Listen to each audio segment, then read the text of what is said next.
हबीब अल्लाह सब कुछ वार दे आका दे नाम तो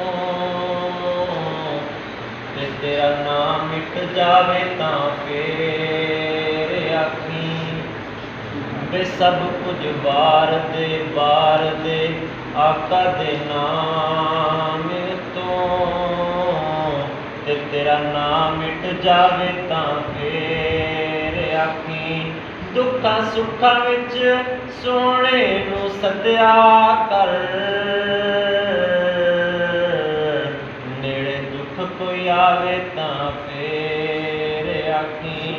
ते नारे मार के लंघ जाई पुल